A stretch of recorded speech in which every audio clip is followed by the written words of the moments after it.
Bueno, ¿cómo están? Estamos contentas de estar acá, reunidas. Tenemos la suerte de que pueda ser de manera presencial este conversatorio. Este conversatorio se llama La mirada política, visibilizar al otro desde una perspectiva de género, y está enmarcada en un programa del Complejo Teatral que es Infinito Movimiento, que es un programa que realiza distintas acciones en relación a las actividades del Complejo Teatral, pero visitadas desde una perspectiva de género. Y en este caso, la acción en concreto es una muestra fotográfica que se llama Imágenes de un infinito movimiento, y que está acá una cuadra que las y los invitamos a que vayan a verla. Está desde el miércoles y va a estar hasta el 13 de marzo. Una muestra fotográfica con trabajos de 15 fotógrafas, autoras, vinculados a realidades de mujeres y diversidades. Y está en las pantallas del Teatro Alvear en continuo, así que, bueno, ya están invitados, invitadas. Algo que pensaba es que es interesante que en este momento, que también estuvimos muy guardados y guardadas, poder ir a ver una muestra en el espacio público. Me parece que es un momento que también, dentro del marco del 8M, nos pide volver a la calle y que se pueda interpelar y que la fotografía salga e intente cooptar, y interpelar y convocar desde el espacio público. Me parece interesante. Así que ese gesto de que estas fotos que muestran algo de nuestras luchas y realidades esté ahí cuando la gente pasa caminando, ya me parece algo para celebrar y nada menor. Bueno, y quiero nombrar a las autoras de la muestra, que son Gisela Bolá, Belén Grosso, Erika Canepa, Analia Cid, Anita Puchar Serra, Flor Gussetti, colectiva Rueda Fotos, Marina Carniglia, Lucía Merle, Oriana Elicabe, Jessica Pons, Natalia Fabre, María Eugenia Ceruti, Luján Agusti y Sara Paz.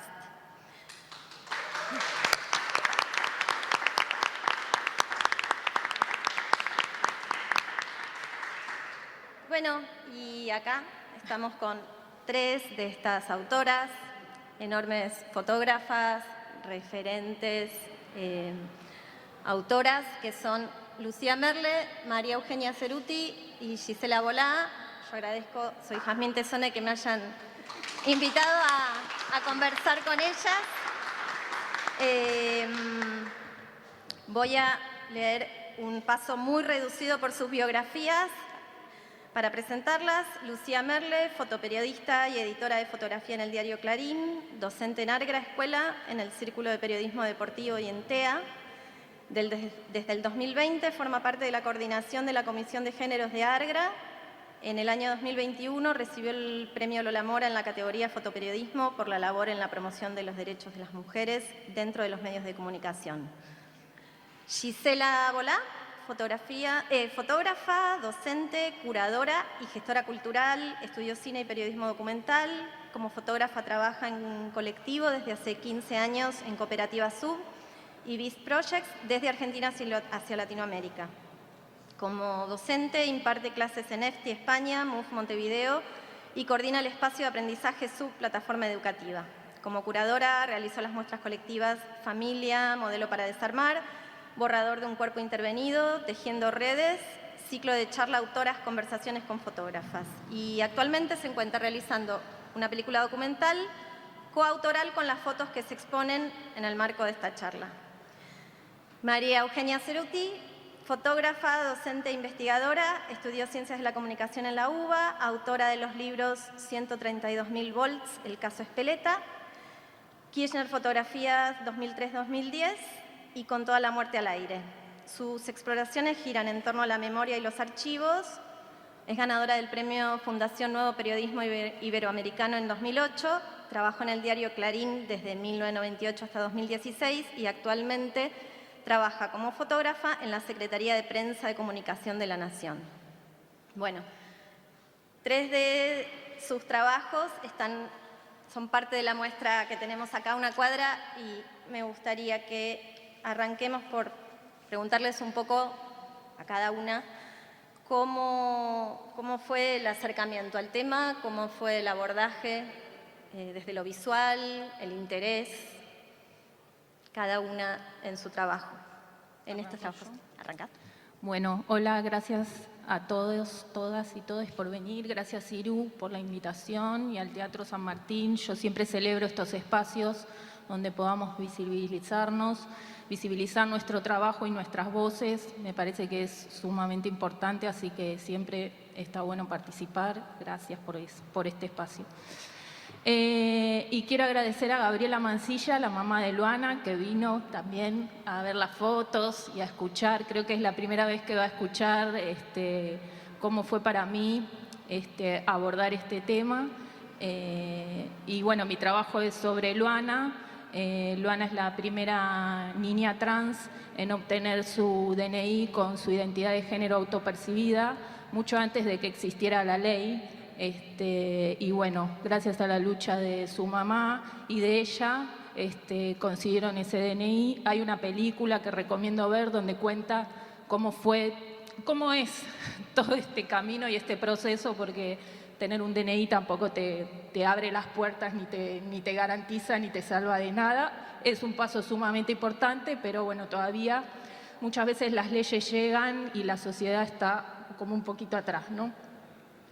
Yo llegué a fotografiar a Luana porque me lo asignaron en el diario Clarín, me asignaron a hacer esta entrevista a Luana para contar su historia para la revista Viva, es la revista dominical del diario Clarín, y me dijeron, bueno, es una niña trans y hay un requisito que es preservar su identidad, porque es una menor. Al cual yo dije, claro, por supuesto, ¿no? Y a lo cual dije, bueno, qué problema. Porque en fotografía, digamos, que uno asocia identidad a mostrar la cara, porque culturalmente nuestra identidad está representada justamente en el DNI con una foto carnet, ¿no? Como si esa foto acreditara nuestra identidad o cómo nos autopercibimos, ¿no? Entonces ahí entramos en el tema, bueno, si la fotografía es la copia fiel de la realidad o no, si la fotografía es verdad o no, si la fotografía del documento me representa o no, etcétera, etcétera. Y yo siempre soy sincera en esto, y la verdad es que yo no sabía que existían infancias trans.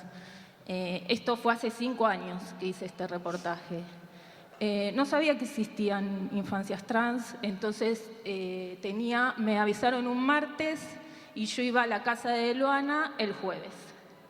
Entonces dije, tengo que investigar.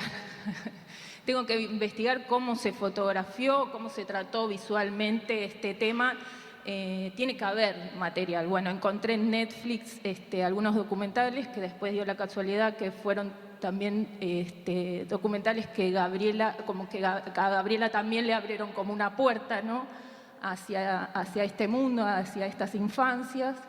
Y leí el libro que escribió Gabriela sobre Luana y su experiencia. Me lo leí en un día, el libro, no podía parar. Y fui con mucho miedo, mucha inseguridad, porque no sabía cómo tenía que nombrarla, porque digo, ¿cómo la nombras? Él, ella, no sabía si Luana iba a hacer empatía conmigo, yo llegaba con una cámara, tenía que o sea, no la conocía, la conocía por el relato de su mamá, tampoco conocía a su mamá y yo sabía que necesitaba la confianza de ella porque yo represento un medio hegemónico que es muy grande y que la mayoría de las veces no hace buenos abordajes sobre estos temas. Y yo en esa época no tenía ni idea de la perspectiva de género, la mirada con perspectiva de género. Y este reportaje a mí me abrió la cabeza 360 grados, en todo sentido. Y empecé a mirar de otra forma y cambió mi mirada.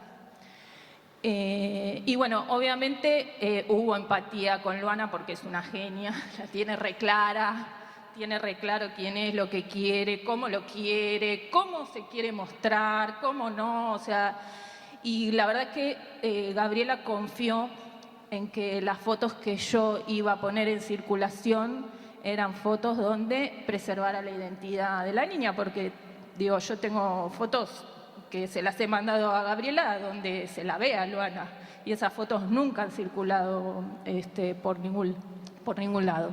Así que más o menos fue así.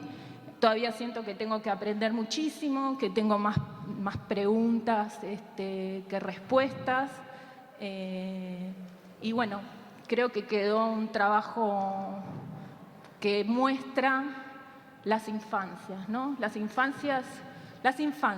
Y además, algo que nunca me voy a olvidar, era verano y había una pelo pincho y en un momento estaban jugando en la pileta, Luana con su hermano, y Luana se tiraba y gritaba libertad, libertad. Entonces creo que hasta eso se ve en las fotos, ¿no? Así que bueno, resumidamente fue esa mi experiencia. Estuvimos una tarde, unas horas nada más, y bueno, y salieron esas fotos que están ahí en la pantalla. Buenísimo. ¿Quién quiere seguir, chicas? ¿Querés yo? Vamos, sigamos ahí en la fila. Eso se me cae. Ahí está. Hola, buenas. Bueno, gracias por la invitación a todos y gracias por venir. Es tan difícil moverse en estas épocas. Bueno, el trabajo que está expuesto mío es del 2006, que se llama Unidad 31, Cárcel de Mujeres. Es la cárcel de mujeres en Ezeiza, en donde hay un pabellón donde hay mujeres que conviven con sus hijos. La nota fue también, como contaba Lu, una asignación para la revista Viva del diario Clarín, que eso, por lo menos en mi caso, la propuesta era vayan y quédense hasta dormir para contar la noche. Cuando nos dijeron eso era para reírse porque era una pavada, porque de noche la gente duerme y no había mucho como para hacer. Entonces planteamos de ir varios días como para poder estar en todos los momentos de su vida cotidiana, en las distintas jornadas, en las distintas actividades, en todo lo que pasa en ese penal, entre ellas y además con sus hijos, ¿no?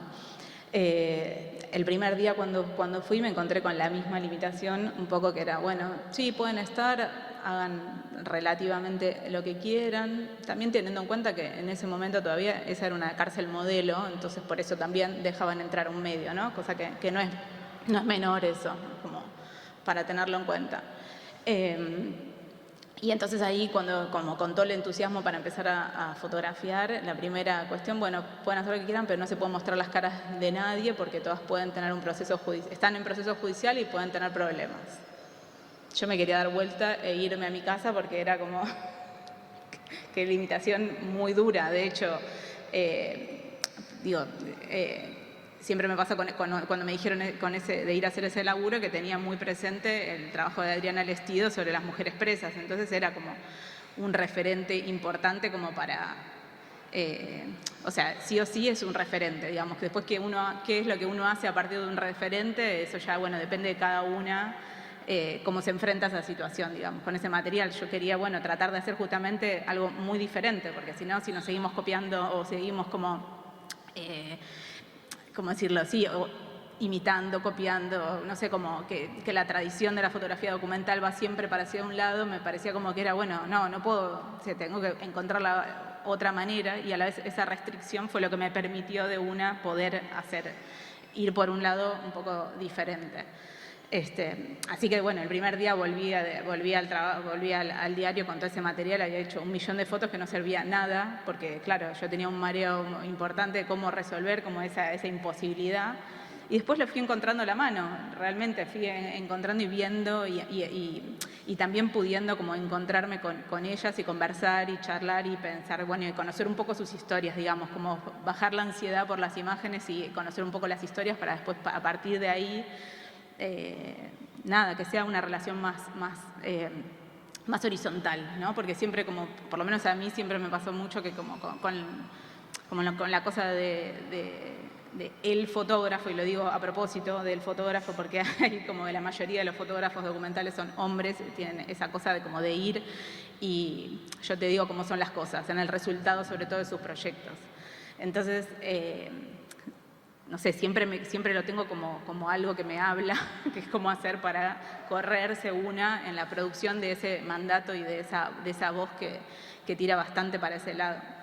Entonces, cuando fui pudiendo, iba y le llevaba las fotos a ellas, entonces me iban contando sus historias, en general de historias como esto, obviamente que muchas eran madres de varios hijos y se encontraban en situaciones que se separaban después de situaciones de violencia de género y que los maridos las dejaban, obviamente, y ellas se tenían que ocupar de mantenerse, de trabajar, de cuidar a los hijos, de llevarlos a la escuela, de todo. Entonces, situaciones de mucha vulnerabilidad y que terminaban, muchas en esos casos, por eso es una cárcel federal, vendiendo drogas. Entonces, bueno, nada, era toda una problemática compleja y toda enorme, también porque las mujeres son las que además se ocupan de las tareas de cuidado, sobre todo en el 90%, ¿no? Además de su propia vida y de, bueno, todavía nos hacemos cargo más las mujeres que los hombres en ese sentido, esa desigualdad sigue estando.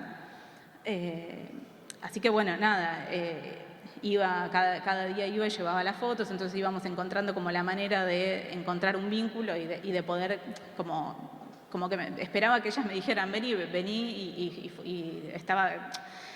Siempre me acuerdo mucho que yo veía a una de las chicas que tenía un tatuaje que me gustaba mucho y yo la miraba y veía que ella no tenía ganas de intercambiar. Entonces esperaba, como que manejaba mucho los tiempos en relación a cómo sus cuerpos me hablaban a mí para ver si querían ser fotografiadas o si no querían ser fotografiadas. Como en ese sentido, como trataba de ponerme todo el tiempo en el lugar del otro y no ir con esta cosa que como decía antes, hay algo en la tradición de la fotografía documental que es como de imponer, ir y llegar y ser como invasivo y me llevo algo, ¿no? Como una mirada de cuidados, una mirada con cuidado. Con cuidado, exactamente, sí. De alguna manera que haya, bueno, lo va a hablar más Gise con su trabajo, ¿no? Como una cosa, como con un intercambio, digamos, no con ir y una cosa no de captura, no sé cómo esto. Y esta chica, el último día, viene y me dice, ellas sabían como que yo ya era el último día, y me dice, bueno, hoy sí te doy mi tatuaje. Bueno, entonces, eso es como esa paciencia para poder como ir encontrando esos momentos. Así que bueno, un poco esa fue mi experiencia en relación al trabajo que acá está. Es el tatuaje que está en la foto, que dice Lola. Exacto, sí, exactamente. Sí. Es ese. Así que bueno, era esto, estar como con ellas y esperar los momentos, o sea, como que yo les proponía, digamos, determinadas situaciones y veía en el intercambio con ellas a ver, digo, esto si estaban trabajando, si estaban maquillándose, si estaban pintando, si se estaban tiñendo unas a otras y todo el tiempo con el cuidado. Yo me acuerdo que el editor me dijo, no, bueno, si no, las fotos, hacelas igual, que se vean las caras, después las pixelamos. Yo no le confié ni a él, ni a ninguno de los archiveros, ni a ninguno de los editores futuros que iban a llegar, porque después yo ya sé que, o sea, los que trabajamos en medio, sabés que ese material queda perdido en un archivo, un día tienen que hacer una foto, necesitan una foto para ilustrar una nota sobre, no sé, cualquier otra cosa y agarran eso y no tiene nada que ver con el contexto y no está cuidado, ese no va a saber que esas fotos se van a poder, que se tenían que publicar cuidando la identidad de las mujeres. Entonces dije, no, la restricción la hago yo, o sea, yo me comprometí, yo firmé y yo cumplo con mi palabra de haber estado ahí y que eso, de respetar eso, porque era lo mínimo, básicamente. Así Cuando hablamos de esto, me dijiste algo así como cumplir órdenes o tomar decisiones. Sí, bueno, exactamente. Sí. Siempre hay un margen en uno, o sea, es como todas tenemos margen de decisión para hacer las cosas como uno cree que son también, ¿no? Entonces, y sobre todo cuando trabajamos en medios así, tan hegemónicos, que uno cree que uno no tiene poder, ¿no? Al contrario, sí, por supuesto, si no es la obediencia de vida y no es el caso, digamos, todos tenemos poder de decisión y nos enfrentamos a esas situaciones tomando decisiones de ese tipo. Todo el tiempo. Todo el tiempo, exactamente. Y lo bueno de abordar estos temas en medios hegemónicos que tienen una distribución nacional, es algo que a mí me interesa muchísimo, que es cómo salir del nicho que nos rodea, en el cual más o menos todos más o menos, estamos de acuerdo, tenemos como cierta ya una deconstrucción, ¿no? Y tenemos como, hemos cambiado algunas cosas de nuestra mirada, cómo llegar al que vive en un pueblo en La Pampa, que conozca las infancias trans, por ejemplo. O sea, para mí eso es sumamente importante y por eso creo en esto de ocupar los espacios, dentro de todos los lugares donde estemos y, como dice María, tomar decisiones y tratar de llevar adelante una mirada del cuidado, en el caso del trabajo que hice yo con Luana, una mirada despatologizante, ¿no? Porque socialmente hay una mirada hacia las personas travestis trans como que algo les pasa, tienen un problema, están enfermos, son raros, están deformados o nacieron mal. Entonces, también como que yo, sin darme cuenta en el momento, la verdad, después me di cuenta que yo, el abordaje, mi mirada, fue hacia una niña más, una niña que jugaba en su casa. Y eso me parece importante porque es trasladable a muchos ambientes, no solo a las infancias trans, ¿no? Sino también me ha tocado cubrir, por ejemplo, un día en la vida de un chico autista, y ahí también hay una mirada despatologizante, ¿no? Eso me parece súper importante también, y esto de ocupar los espacios. Y a mí lo que me preocupa ahora es cómo llegamos a los varones, por ejemplo, ¿no? Acá, fíjense, ¿no? Hay muy pocos, porque a mí lo que me interesa es eso, ¿no? Cómo empezamos a abrirnos, ¿no? Un poquito más allá.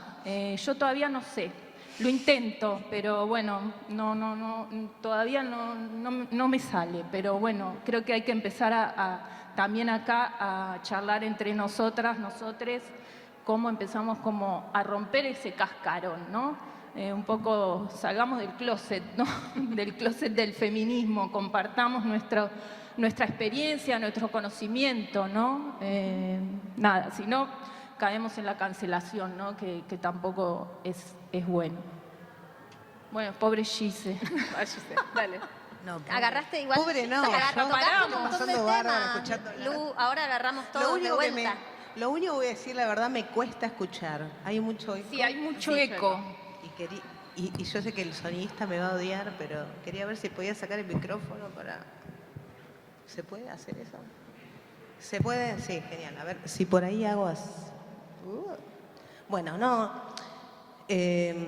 ¿Cuál era la pregunta? Que nos cuentes un poco, el proyecto. acercamiento a tu trabajo es el diario de Ariel, que nos cuentes un poco el Del origen. trabajo. Sí, del trabajo. Sí, yo estaba atentamente escuchando, haciendo el esfuerzo doble del eco para escuchar a mis compañeras y me generaba una total admiración esto de fui un día y fotografié, fui un par de veces por una nota y fotografié, porque yo soy largoplacista. Mis relaciones son a largo plazo, lentas. Acá está Ariel, que es el protagonista del ensayo fotográfico que está aquí en este marco, proyectándose acá en la vía pública. Y bueno, y cooperativista también. Entonces digo, cooperativista y largoplacista, ¿qué términos, no?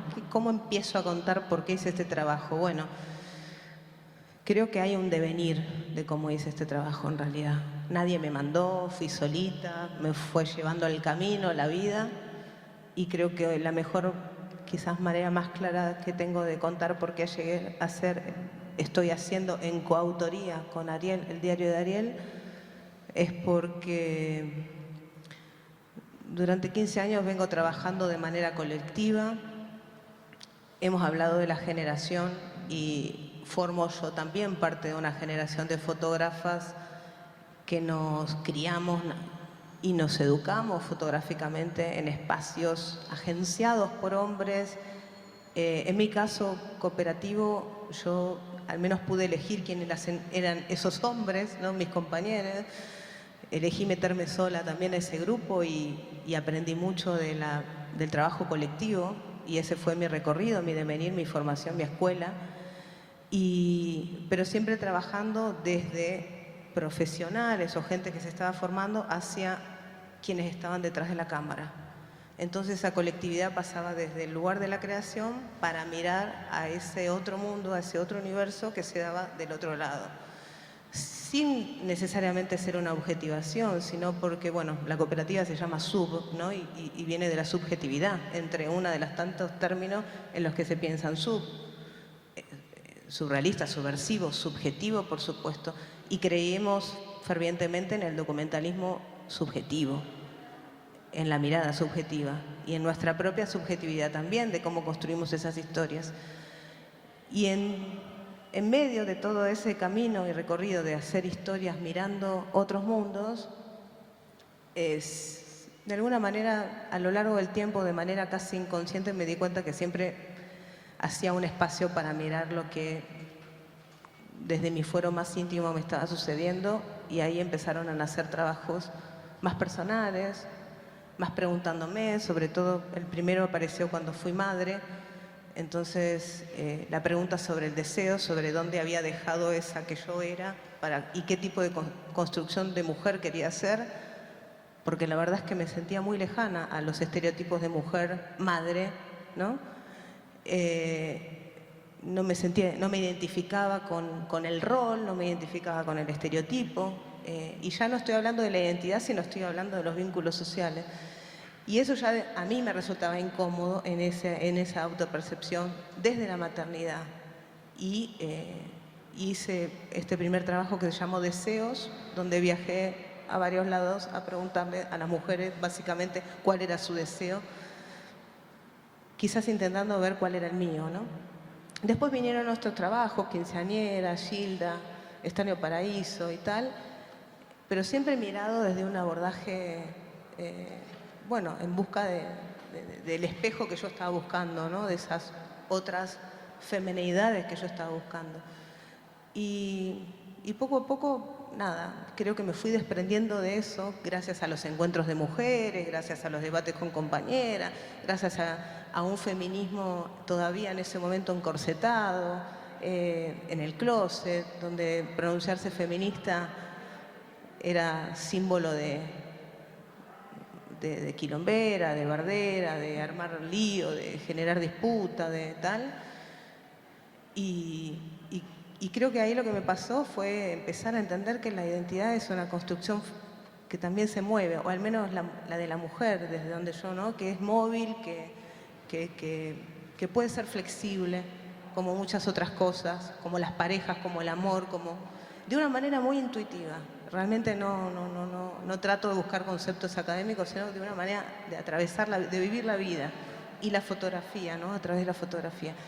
Y dejando que las historias más me lleguen que ir a buscándolas, creo que así conocí a Ariel y dije, es por acá. Es una historia no binaria, es salir de una mirada única, de mirar también, porque la mirada de la mujer blanca y tal también puede ser una mirada sesgada y aprender, porque para mí la fotografía es como un puente de aprendizaje, así que ahora creo que estoy aprendiendo junto con Ariel y creo que es algo que se da recíprocamente, así que el diario de Ariel es, bueno, es la historia que estamos construyendo juntos, y creo que a mí lo que más me desarmó en esta historia es no solamente las preguntas sobre la identidad o sobre quiénes somos o quiénes podemos ser, sino también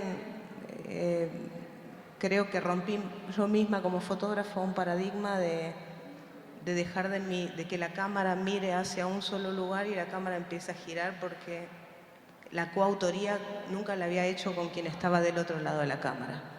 Y con este trabajo digamos, es eso lo que me atraviesa, el lugar de la enunciación, y preguntarme si todos podemos contar todas las historias, y preguntarme desde dónde podemos contar todas las historias que no nos pertenecen, y preguntarme, bueno, muchas cosas, ¿no?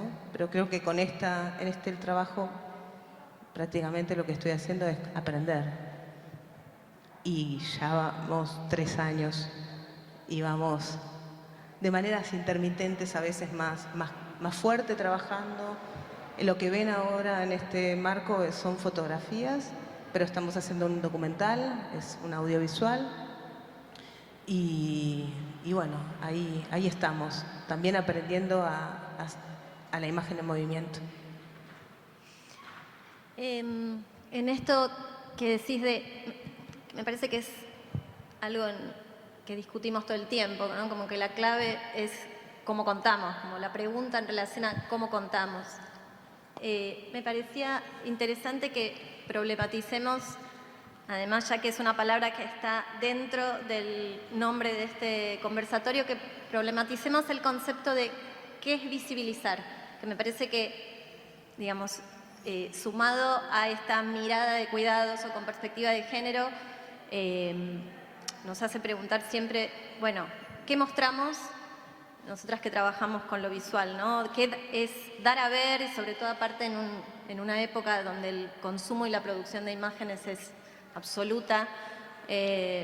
Bueno, ¿qué preguntas nos hacemos en relación a esta idea de mostrar, visibilizar, dar a conocer? ¿Qué relación de poder o qué otras relaciones podemos construir ahí?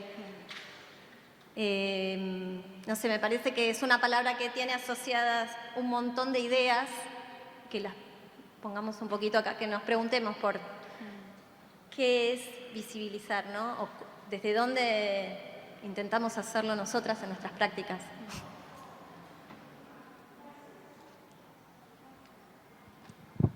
Qué difícil. Yo, como te decía cuando hablamos, no, solo te lo digo, o sea, para mí es como un gigante concepto que, como visibilizar, es como un montón, como si fuéramos capaces de mostrar todo. Y no, yo me siento como que siempre, por lo menos yo me lo reinterpreto para mí, o sea, como que, no sé, lo que hago es un granito de arena, es mostrar, es dar mi mirada sobre cosas que a mí me interesan reflexionar y que creo y comparto y con mis pares o con la gente con la que creo que está bueno poder hacer. No sé si tengo como la expectativa porque también me parece como un concepto enorme y que también viene por ahí es como antiguo, como idea, o sea, está bueno como para debatirlo eso, ¿qué es visibilizar? ¿Entendés? Existimos todos, está ahí, pero bueno, porque lo asocio mucho a esta mirada que yo decía como del fotógrafo hombre mostrando las historias ocultas. ¿De qué estamos hablando? ¿Entendés? Como, yo me peleo un poco con ese concepto, en realidad. A mí me parece que visibilizar es un término que lo tenemos totalmente, Mario, coincido, como lo entendemos siempre en el término peyorativo, ¿no? Visibilizar es hacer ver o dejar ver o mostrarle a alguien lo que no vio.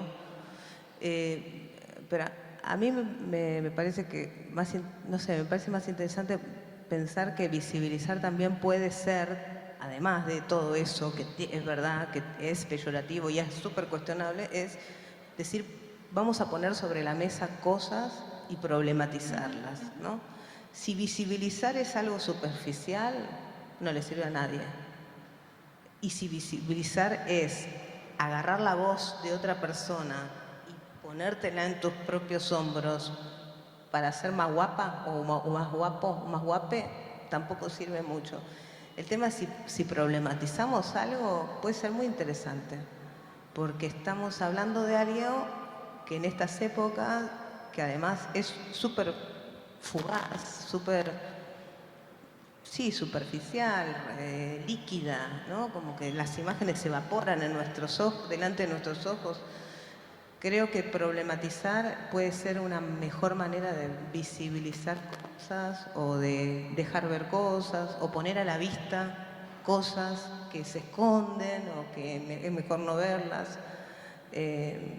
Incomodar, que es otra palabra, creo que puede ser como, prefiero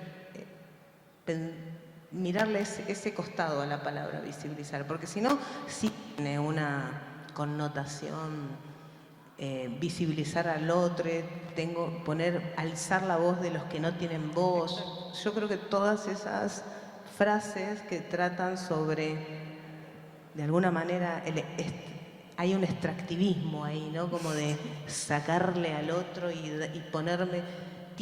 Hay algo que es colonialista, que es saqueador. Y como una posición de superioridad frente al otro. Exacto.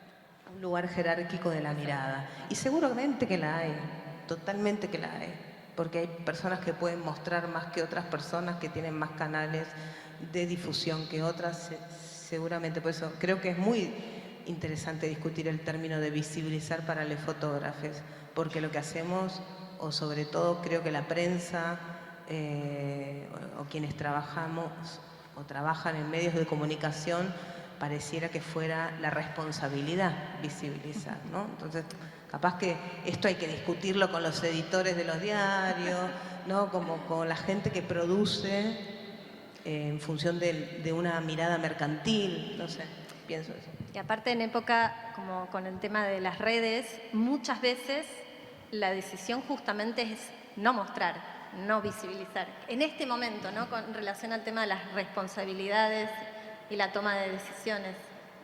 Ya no es solo, me parece, la discusión acerca de visibilizar, sino en cuestiones también vinculadas a abusos y a violencia de género, qué podemos mostrar y qué, como una buena decisión, no mostramos, ¿no? Después pensaba que, bueno, Lu y Gise en este momento además ocupan espacios como muy activos en relación a la formación y transmisión de algunas de estas cosas que estamos intercambiando acá. Entonces, quería que nos cuenten un poquito. Lu, vos tenés tu materia en ARGRA, que tiene que ver con una mirada desde una perspectiva de género, y Gise pensaba también desde la plataforma, no sé, que nos compartas un poco qué pasa desde una mirada más regional en relación a algunas de estas cosas que nos estamos preguntando, ¿no? Que mostramos y en relación un poco a esta mirada con perspectiva de género, qué pasa como con las nuevas generaciones, qué pasa acá, qué pasa en Colombia, no sé, pensarlo un poquito acá y en algunos espacios que son nuevos, ¿no? El espacio en la Escuela de Fotoperiodismo de ARGRA es un espacio nuevo que surgió el año pasado con los coordinadores de la escuela, que son Vero Iglesias, que está por acá, y Ariel Ballester, y fui convocada junto a María Laura Vázquez, que creo que también está por ahí, que es una activista visual. Y fue una materia difícil de planificar. La materia se llama Cuestiones de Género en el Fotoperiodismo, porque no hay mucho al respecto, la verdad. O sea, hay muy poco, y un poco volviendo a esto de visibilizar y la mirada, lo que nos propusimos conjuntamente con la coordinación de la escuela y con la comisión directiva de ARGRA y Tita y yo era interpelar la mirada, ¿no? Y interpelar y preguntarnos sobre esto de visibilizar por visibilizar, para qué y por qué y cómo, ¿no? O sea, a veces no hay que, sobre todo en los medios de comunicación, a veces no hay que visibilizar a las víctimas, por ejemplo. Yo todo el tiempo veo que se visibilizan a las víctimas, se revictimiza una y otra vez, y no se visibilizan a los perpetradores, por ejemplo. Hay cuestiones que tienen que ver con temas judiciales, pero cuando son sentenciados y condenados y la justicia falla y dicen que son culpables, tampoco son visibilizados, y si sale una nota al respecto se pone la foto de la víctima. Y una forma, como decía Gise, esto de visibilizar y la mirada binaria, ¿no? Yo tengo una mirada patriarcal, eurocentrista, blanca, y sí, me autopercibo mujer, sí tengo una vagina, pero igual tengo esa mirada. Entonces, ¿cómo deconstruimos esa mirada? Y con Tita lo que hacemos es cruzar mi experiencia, más que nada práctica, y en el fotoperiodismo y en los medios de comunicación, con su experiencia en las artes visuales. Y el lenguaje del arte siempre sirve, ¿no?, para generar preguntas acerca de cómo estamos mirando, ¿no? Para mí, algo que atraviesa toda la materia y que me atraviesa a mí todos los días, todo el tiempo, o sea, cada foto que voy a hacer o cada nota que voy a hacer, yo me pregunto cómo. Antes no me lo preguntaba, ahora me lo pregunto, y el trabajo es mucho más difícil, porque si no te preguntás nada, registrás, documentás y chau. Al preguntarte ya, eso te obliga a encarar, y cuando hablo de encarar hay una cuestión física también, ¿no? De cómo uno aborda a la persona o a la situación, cómo uno llega, porque nosotras, como dijeron las chicas, nos educamos con esta mirada de fotógrafos europeos blancos o norteamericanos blancos, ¿no? Esta cosa del ojo intruso, que trabajamos con Tita, un texto de Kusikansky, ¿no? En donde nos preguntamos si ese ojo intruso es el ojo del fotoperiodista, ¿no? Porque muchas veces estamos, y yo no me daba cuenta, digo también, eso lo digo porque, y todo el tiempo estamos repensando y cuestionando cómo visibilizamos. Y acá vuelvo a que esto estaría bueno que haya muchos más varones que escuchen esto. Yo no sé si todos pensamos cómo abordamos estos temas. Esa es la materia que además es nueva, la dimos un cuatrimestre el año pasado. Son clases muy intensas porque nos interpelamos todo el tiempo entre todes. Y bueno, son duras a veces también de atravesar. No es fácil este camino. A mí me interesó algo que me decías, como que la perspectiva de género es para todo, me dijiste, ¿no? Y ahí me hablaste de como la cuestión de la interseccionalidad, ¿no? Es que la mirada con perspectiva de género es transversal a todo, o sea, no es que solo para las mujeres o la comunidad LGTBIQ+, o las víctimas de violencia de género, sino yo también pensaba en las víctimas o en los enfermos en terapias intensivas de COVID, que veía miles de fotos de gente intubada y me preguntaba, ¿es necesario tanto? ¿Se puede mostrar sin mostrar tanto? ¿Podemos mostrar de otra forma? Digo, nosotros tenemos la luz y la podemos usar para dibujar, ¿no? Y por ahí tapar, no sé, hay recursos. Y yo lo que creo es que ya es momento de hablar de una mirada con perspectivas de interseccionalidades, ¿no? Porque no es solamente el género, sino que es la clase, la raza, el género, la sexualidad. O sea, me parece que es todo junto, ¿no? No es que una cosa va separada de la otra, y por eso también hablo de esta mirada colonial que tenemos sobre nosotros mismos. Somos latinoamericanos y tenemos una mirada europea sobre nosotros mismos, que significa una mirada heteropatriarcal, blanca, cis, binaria, porque nosotros miramos binariamente. Y a mí me pasa, o sea, a veces lo tenés tan naturalizado que no te das cuenta. Es este hilo generacional del que hablábamos también, ¿no? La bisagra.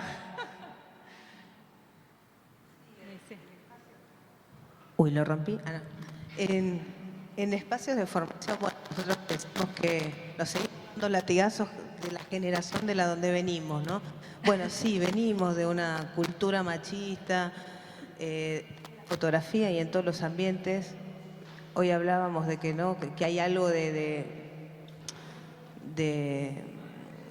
nacidas en el siglo XX, pero formadas y educadas en el XXI, con todo lo que significa ese tipo de cambio, lo digital y lo analógico, la cultura machista y ahora el tremendo movimiento feminista. Te escucho, Lu, y digo, qué bueno tener todos estos conceptos de los que ya ahora hablamos, como si pudiéramos todos entender qué significa cada una de estas siglas, y si no, se va y se googlea y se va y se busca, porque es parte de la autoeducación que hay que hacer y que me parece que es necesaria, y cómo ampliar para que esa comunicación sí funcione, sí sirva, sí llegue, porque tuvimos muchos espacios que no fueron así. En las fotografías que vimos, cómo nos formamos, cómo aprendimos a sacar fotos, a mirar a qué referentes. y más que una formación, hablando de educación, fue una deformación total. Y en esa época, además, nos hablaba de narrativas, ¿no? Me parece maravilloso que algo en relación a género pueda estar en Agra, que es justamente un lugar de fotoperiodismo donde la mayoría seguramente son hombres los que cursan, o históricamente... No, no, más ahora mujeres. no, ahora no, pero antes en un momento había... Sí. El fotoperiodista era Ya hace un campo tiempo, muy masculino. hace años ya que son más mujeres. Bueno, me parece que simbólicamente es muy fuerte, está buenísimo. Y creo que las narrativas, que es otro plus, algo que se incrementó hace poco en lo que es la educación también, es pensar esto de salir del tecnicismo. Cuando salimos del tecnicismo en la educación en fotografía, nos metimos en los ensayos, en las investigaciones y abrir esas fronteras, digamos, de cómo se cuentan las historias, ¿no? Cuáles son las historias que faltan, cuáles son las historias que me pulsan, ¿no? Porque creo que acá uno no enseña nada en realidad. Habilita un espacio para que las personas se encuentren su propio relato. Eso es el aprendizaje para mí en lo que respecta a lo que es el espacio de su plataforma educativa, es habilitar un espacio para que cada quien encuentre su propio discurso. No necesariamente venir a decir cómo tienen que pensar. Eso creo que quien no siente empatía porque siente que el clima y la bajada de línea, ¿no? Que siempre la hay, que siempre todo es político, que todos se manifiestan ideológicamente, no se siente afín, bueno, se irá. Hay por suerte muchos espacios, o por desgracia siguen estando muchos espacios, pero me parece que lo bueno es tener la libertad de poder encontrar nuevos lugares que te hagan más libre a la hora de narrar, a la hora de pensar, porque considero que la fotografía, la fotografía documental o periodística, que no es etnográfica, que no es antropológica, que no es objetiva, nos acerca a mirar el mundo de otra manera, con otras herramientas, a entenderlo y a ponerlo en discusión. Y creo que los espacios de formación hoy habilitan ese tipo de intercambios. Quizás antes era mucho más difícil, pero es empezar a trabajar sobre la mirada, bueno, colectivizar la mirada, ¿no?, que se tiene. Sí. ¿Puedo hacer cuando decían esto de que son muchas las mujeres que están estudiando, hay muchas mujeres estudiando fotoperiodismo, pero sin embargo, por lo menos nosotras cuando trabajamos, bueno, ella sigue trabajando en Clarín, yo no, pero trabajamos mucho, yo trabajé 17 años, siempre fuimos muy pocas. Y siguen siendo muy pocas Ahora las que somos trabajan. menos, quedo yo sola. Bueno, ese es otro tema. Si bien estudian un montón de mujeres, las que llegan a los laburos, a los trabajos, siguen siendo muy pocas, hay muy poquitas. Si bien es más que hace unos años, igual, sobre todo en los medios gráficos, es muy poco. En los medios hay un retroceso ahora muy grande porque somos muy pocas de nuevo, como si fuese, no sé, a fines de los 90, 2000. Y me acordaba... Pero hay muchas trabajadoras y trabajadores de la imagen, fotógrafes y fotógrafas independientes, freelance, hay mucho trabajo freelance, hay muchas en otros medios que no son los medios hegemónicos y produciendo imágenes de prensa, de ministerios, secretarías, organismos del Estado que después son distribuidas también en los medios de comunicación, o sea que de alguna manera, quizás no directamente, pero medio colateralmente eso llega, ¿no? Igual no quiere decir que porque sean mujeres o lesbianas o gays o travestis trans tengan una mirada con perspectiva de género, ¿no? Por eso son importantes estos espacios de formación donde, como dice Gise, más que nada, con Tita, no tenemos un manual de fotoperiodismo con perspectiva de género, entonces vos llegás a la primera clase y decís, bueno, para hacer una foto correcta tenés que fotografiar así.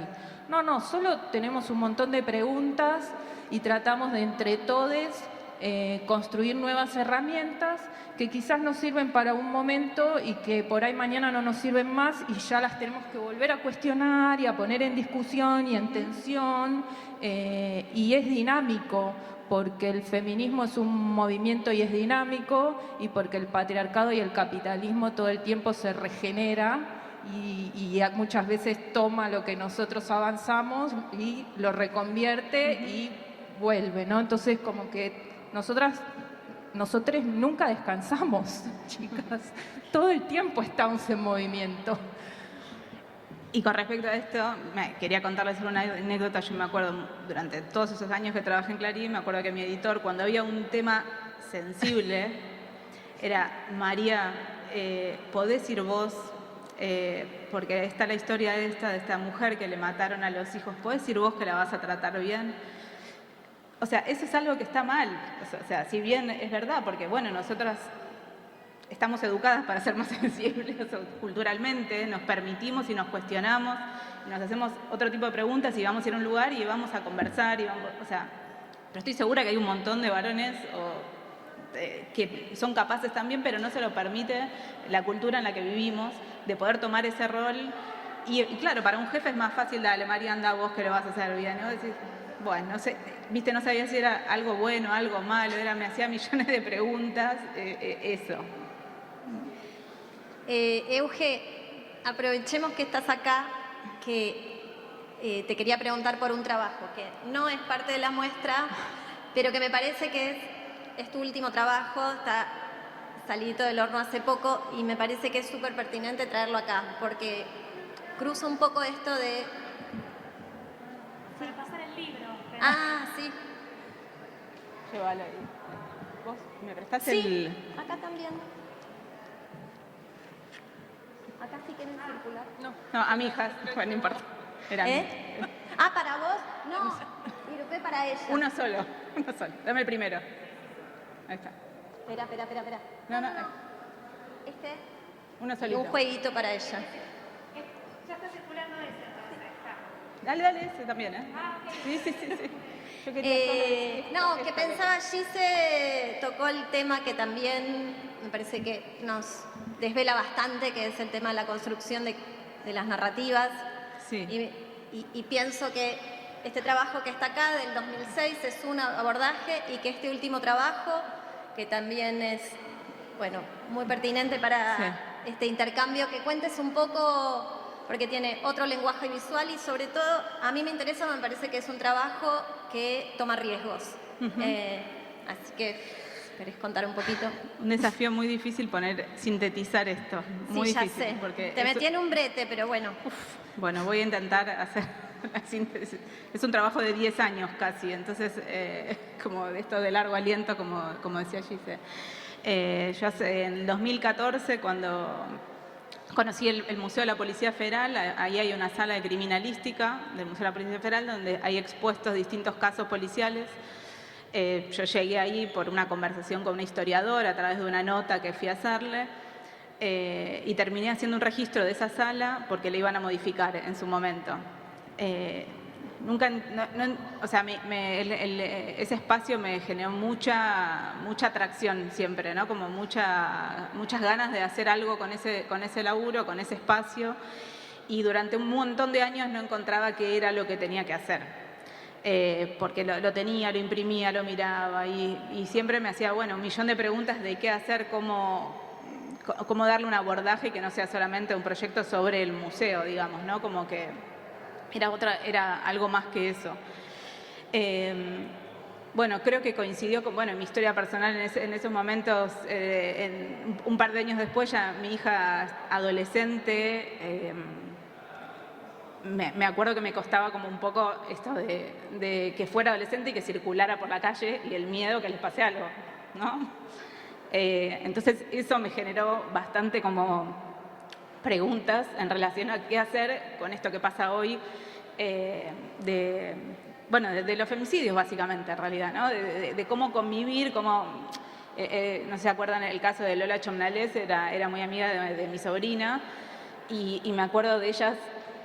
Yo estaba con mi hermana en mi casa, nos habíamos enterado de que ya había aparecido el cuerpo de ella, y mi sobrina y Mati estaban en la pileta y teníamos el miedo de cómo, o sea, cómo contarles nosotras, sino que se enteren por el celular, ¿entendés? Y era como, nos generó mucho conflicto es eso, y creo que eso me marcó mucho a mí también en ese momento de cómo hacer yo desde mis preguntas, desde como mujer, madre, fotógrafa, qué hacer, cómo vivir con esto todos los días en el teléfono y cómo enterarnos y cómo hacer un aporte sobre eso.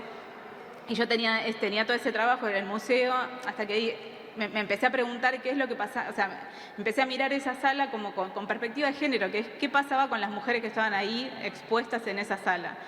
Y los 2 casos de mujeres asesinadas ahí eran víctimas de violencia de género. Los hombres eran por distintos casos y las 2 mujeres que estaban allí expuestas eran solamente, o sea, como que las mujeres no mueren violentamente de otra manera que no sean por un caso de violencia de género. Era como la conclusión de ese espacio, era ese. Entonces, bueno, ahí fue donde encontré la punta del ovillo para empezar a trabajar con todas las imágenes que estaban ahí, porque el museo, como digo, la apuesta museográfica, digamos, era mostrar las partes de Alcira. El caso es el caso de Alcira Mettiger, que la mataron y la descuartizó en 8 pedazos y la tiró en 3 puntos de la ciudad. Entonces estaban las partes del cuerpo de Alcira expuestas ahí, porque eran fotos las fotos forenses que hace el fotógrafo forense, estaban expuestas ahí. Y la tapa la imagen del femicida protegido cubriendo su identidad. Entonces, bueno, a mí me estallaba la cabeza por todos esos sentidos que se ponían en juego a través de, según mis criterios, el mal uso de las imágenes, digamos, o el uso, no sé si el mal uso, pero digamos como el uso cuestionable, sin entender lo que estás queriendo decir con esas 2 imágenes, lo que está pasando ahí, todo el sentido que se construye a través de la puesta en juego de esas imágenes. Entonces, bueno, nada, el proyecto empezó con esas imágenes, que bueno, y también cuando esperé que partes de toda la gente de ahí del museo se fuera para poder destapar eso y verlo yo, verle la cara yo a ese femicida, digamos, ¿no? Entonces, bueno, Has, un poco sigo tratando de resumir, es difícil, pero decime. No, pensaba, hay un gesto ahí que Sí. es quitar la venda, y hay otro gesto que me parece interesante que tiene que ver con lo que hablábamos, que alguna vez te escuché decir, que es tapar para poder ver, ¿no? Y que tiene que ver con un gesto estético que haces de intervención plástica sobre las imágenes. Exacto. Que bueno, que me parece que suma en esto de cómo contamos, qué mostramos y a veces Claro, qué necesitamos hacer para poder ver. Claro, exacto. Bueno, esta es la foto y ese es el gesto que se repite en varias de las fotos del proyecto, que son esas imágenes forenses que antes hablaba y que son, por supuesto, muy perturbadoras. Y yo, nada, encontré esa forma como ese gesto de taparlas para poder verlas, porque si no, o sea, no las hubiera usado. Yo no encuentro otras palabras para decirlo, pero es eso, es tapar para poder ver. No hace falta ver todo, porque viendo todo uno se anula. Hay algo ahí que ese velo permite ver. Es un juego de palabras, pero digo, está explicado desde el psicoanálisis también y desde muchas teorías, como es la forma para poder comprender, porque si no es una patada, sino es la anulación de la posibilidad de reflexionar otras cosas.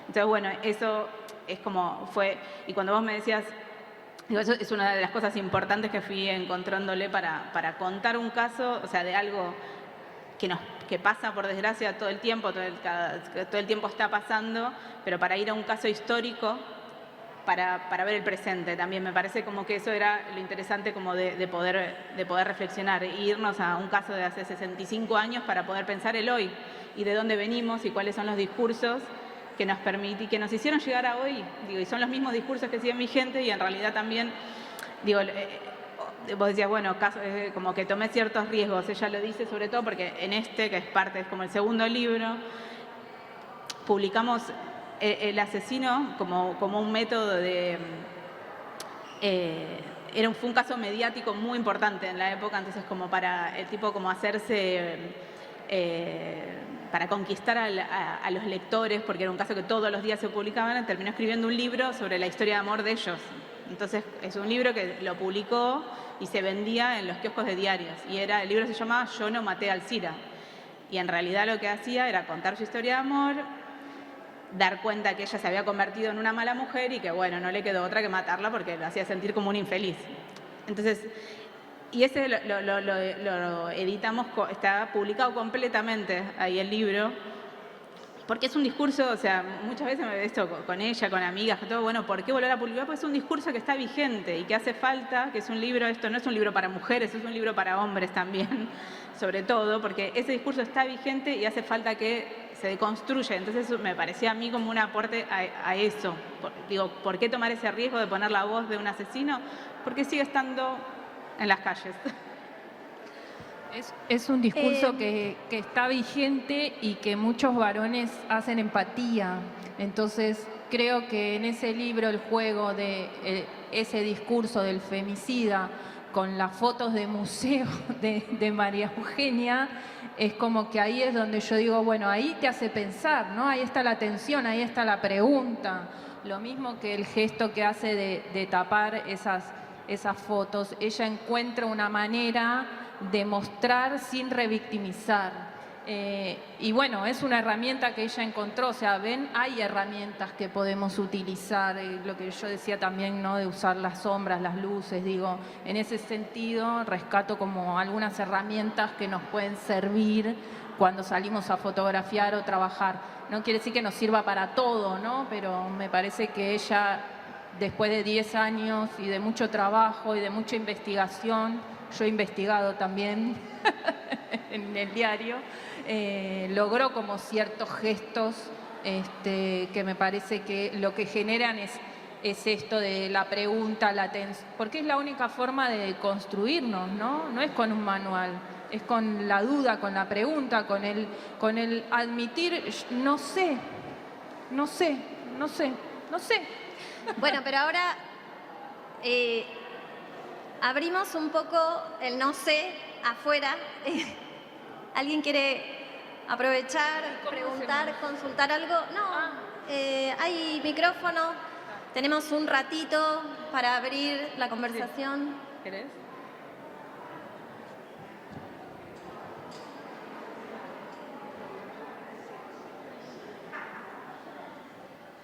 ¿Ahora? ¿Preguntas? ¿Preguntas? Nosotras tenemos preguntas, pero ¿alguien que quiera sumar preguntas?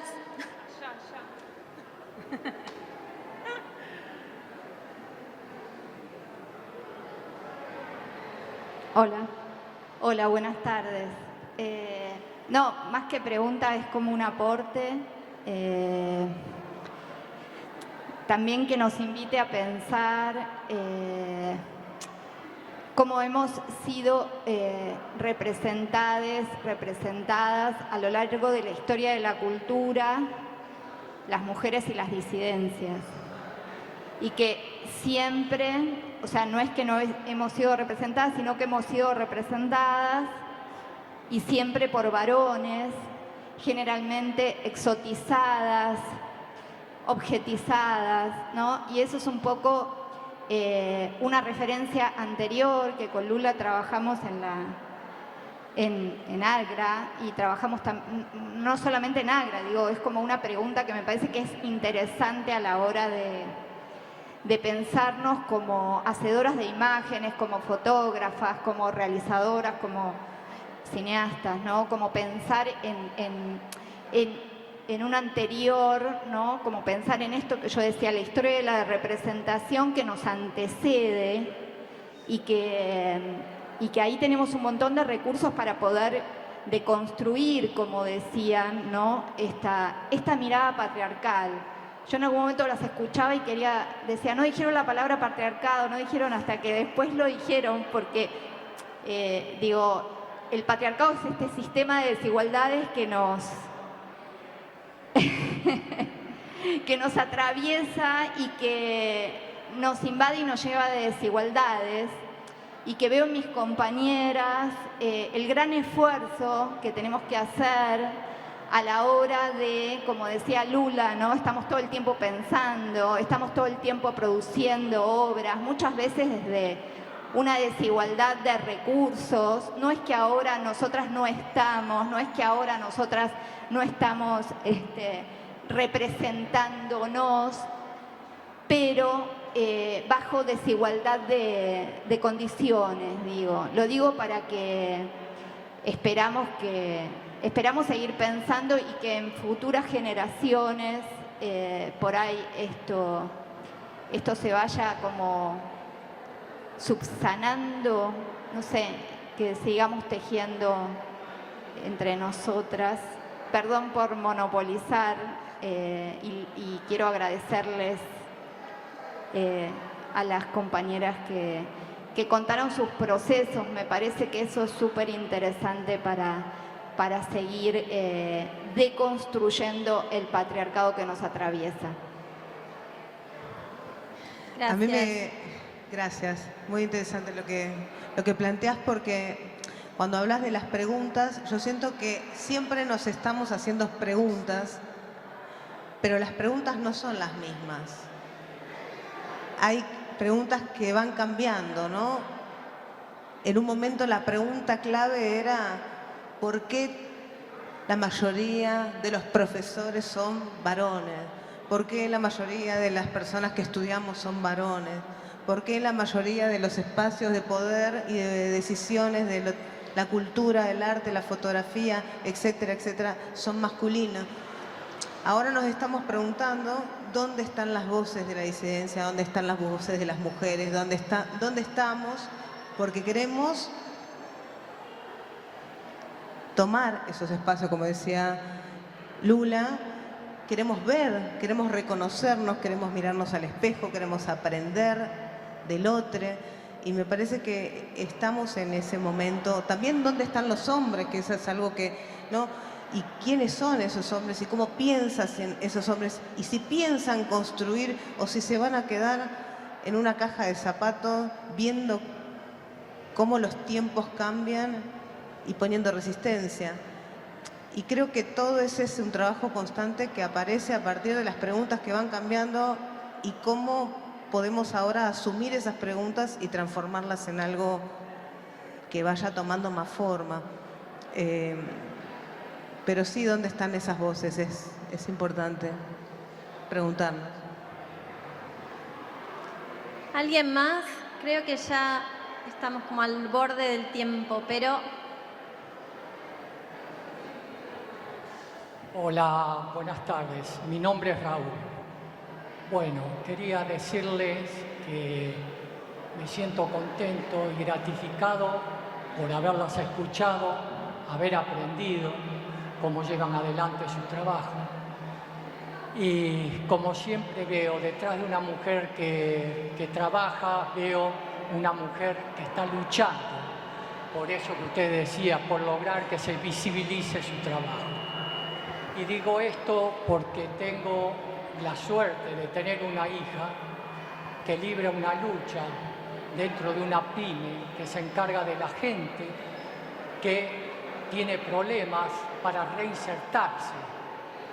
Y no solo, la cuestión no es reinsertarse, sino que sea dentro de un ambiente de igualdad, de inclusión laboral, cómo reinsertarlo en la sociedad. Y en ese trabajo, viéndolas a ustedes, de alguna manera estoy viendo a mi hija en el trabajo que lleva todos los días. La felicito y me gustó mucho. Bueno, gracias. Gracias por tus palabras también y por compartirlas acá en este espacio, ¿no? Está bueno también que los varones empiecen a participar activamente de estos espacios y empiecen a transmitirse estas cosas entre ustedes, ¿no? A charlar entre varones estos temas también y a repensarse ustedes también, no solo nosotras nos tenemos que repensar y representar. No, y también me quedé pensando que ¿dónde están las voces? Nos preguntábamos, ¿no? Y esto no son ideas mías, son ideas que, digo, todo lo que estamos compartiendo hoy son ideas que que se vienen hablando, no son de nadie, ¿no? Estos conceptos no pertenecen a un movimiento, diría, que nos enseñó a cambiar, pero pensaba que para que aparezcan esas voces, otras voces se tienen que callar, ¿no? O silenciar o apagar. Y lo hablo también desde el lugar de las mujeres, cuando hablamos de las disidencias, digo, cuando hablamos de otro tipo de identidades, y me parece que hay algo de los lugares a ocupar. Sí, hay que ocupar lugares, pero ¿no? Con unos movimientos que sean respetuosos, ¿no? No solamente estratégicos, sino respetuosos, con una ética. Digo, para mí el límite es la ética, ¿no? Y eso quizás excede lo meramente feminista. Estamos hablando de códigos, ¿no? De no pisarse, ¿no? Y bueno. Bueno, ¿alguien más se quedó con ganas? Hola, yo quería preguntarles, escuché que hablaron bastante de incomodar y de cómo tratar, bueno, esto de tapar con la luz o tapar con el recurso. Lucía, decías esto de usar las herramientas, y también de cómo tensionaba Mariu con su trabajo, ¿no? en poner el relato porque está presente hoy.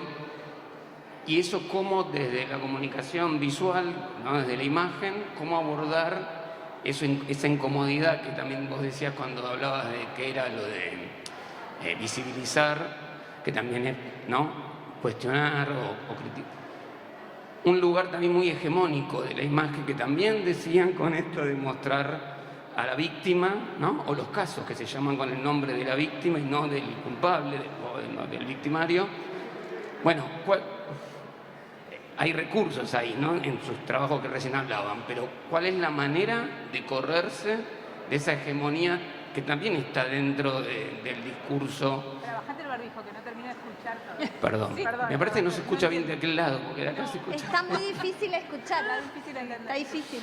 Bueno, no, ¿cómo hacer para hablar de otra manera? Creo que hay una hegemonía que viene del patriarcado, del sistema, digamos, ¿no? Que es contar siempre de la misma manera, lo narrativo, de mostrar a la víctima y no mostrar, por ejemplo, ¿no? O no incluir a hombres en el relato feminista para hablar de género, digamos, ¿no?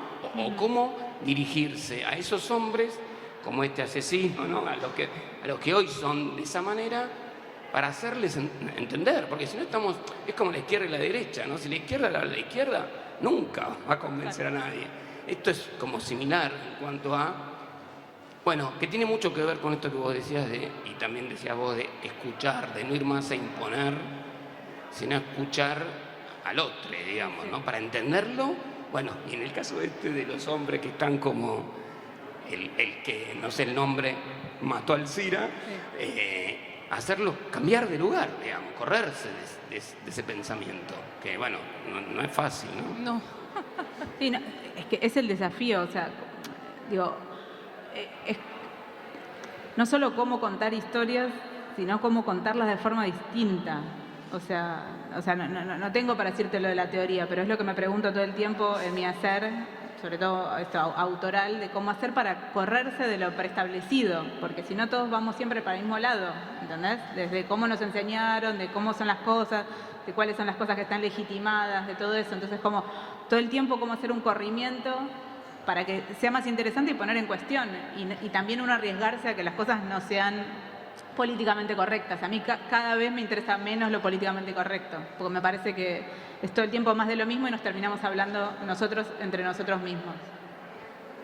Yo pensaba que cómo hacerlo, bueno, qué pregunta a fotógrafa difícil de responder, porque yo creo que desde la fotografía, desde el arte, tenemos una construcción de sentido que va por otro lado de lo que es la implementación de una política pública, por ejemplo, ¿no? Entonces nosotros estamos creando insumos que pueden llegar a servir para que generen discusiones, sin duda.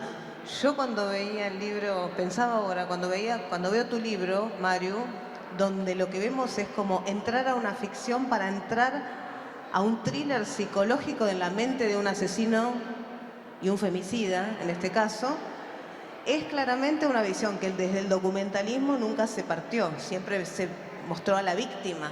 Y venimos de una construcción narrativa desde la victimización que nos anestesió, como la fotografía de guerra, como las muertes, ¿no? Como los asesinatos masivos. Esa anestesia, somos conscientes de esa anestesia y los puntos de vista son necesarios para poder entender las cosas con otras lógicas. Creo que lo estamos viendo incluso hace pocos días cuando empezamos a ver la cara de 5 chicos que fueron los violadores de un caso. De alguna manera, poder empezar a ver a los femicidas, a los violadores, es cambiar el punto de vista de la misma cuestión donde antes era la víctima. Estos insumos ya son parte de una discusión que se está dando. Ahora, creo que lo que viene es la problematización, no es la ejecución de esos espacios de debate, de cómo transformarlo. Nosotros lo hacemos desde las narrativas visuales, donde creemos que es el insumo que manejamos y donde ya es una responsabilidad porque vivimos en un mundo visual. Y creo que eso ya es una gran responsabilidad, crear imágenes y construir relatos de la visualidad, porque consumimos constantemente imágenes y las imágenes nos penetran en nuestro cuerpo, en nuestros sentimientos, en nuestra ideología y cómo luego eso transforme otra cosa o a esas personas que están consumiendo es parte de algo mucho mayor. Creo que nuestra construcción, creo que este libro se adelanta a algo de lo que ahora creo que está funcionando, siendo una gran necesidad, que es el cambio de perspectiva de los temas de siempre, agotadísimos, ¿no? Narrativas agotadas que necesitan ser renovadas y creo que hasta habíamos hablado previamente antes de la charla de la ficción. Cuando veo tu libro parece una ficción. Son esos abordajes que uno dice la realidad supera la ficción, ¿no? Y donde se necesitan herramientas también de algo más representativo para hablar a veces de algo más verdadero. Y ahí ya me metí en un lío. Yo creo que te voy a contar mi experiencia. Yo también iba un montón, cuando empecé como este camino de la deconstrucción, iba a charlas, conversatorios, hice cursos, talleres, porque quería que alguien me diga cuál era la respuesta, cómo era que yo tenía que hacer. Hasta que un día me di cuenta que no hay una única respuesta. Que estaba mal yendo, sino que en realidad, porque si hubiese una única respuesta, sería hacer lo mismo que hace el patriarcado, ¿no? En realidad, las respuestas o las herramientas son construcciones colectivas que tenemos que construir entre todos. Acá en esta charla estamos haciendo una construcción colectiva porque estamos sociabilizando nuestras herramientas, nuestros trucos, que todos los grandes fotógrafos varones no lo hacen. Nosotras ya tenemos otra forma y otra actitud de cómo mostrar nuestros trabajos, de cómo hablar de nuestros trabajos, de decir no sé, no sabía cómo hacerlo, me equivoqué, fui por acá. María, hasta llegar a esas herramientas, no sé todas las cosas que probó y que no le funcionaron y que se equivocó y que fue para atrás y para adelante, o sea, y en esta sociabilización que hacemos ya estamos construyendo una forma diferente. Entonces, vos vas a encontrar tus herramientas y las vas a poner a jugar colectivamente porque es la forma de constatar si funcionan o no, porque a María le funcionaron para este libro, en este contexto, en esta época, no hace 5 años atrás, por algo tardó 10 años. Digo, también no las cosas se dan.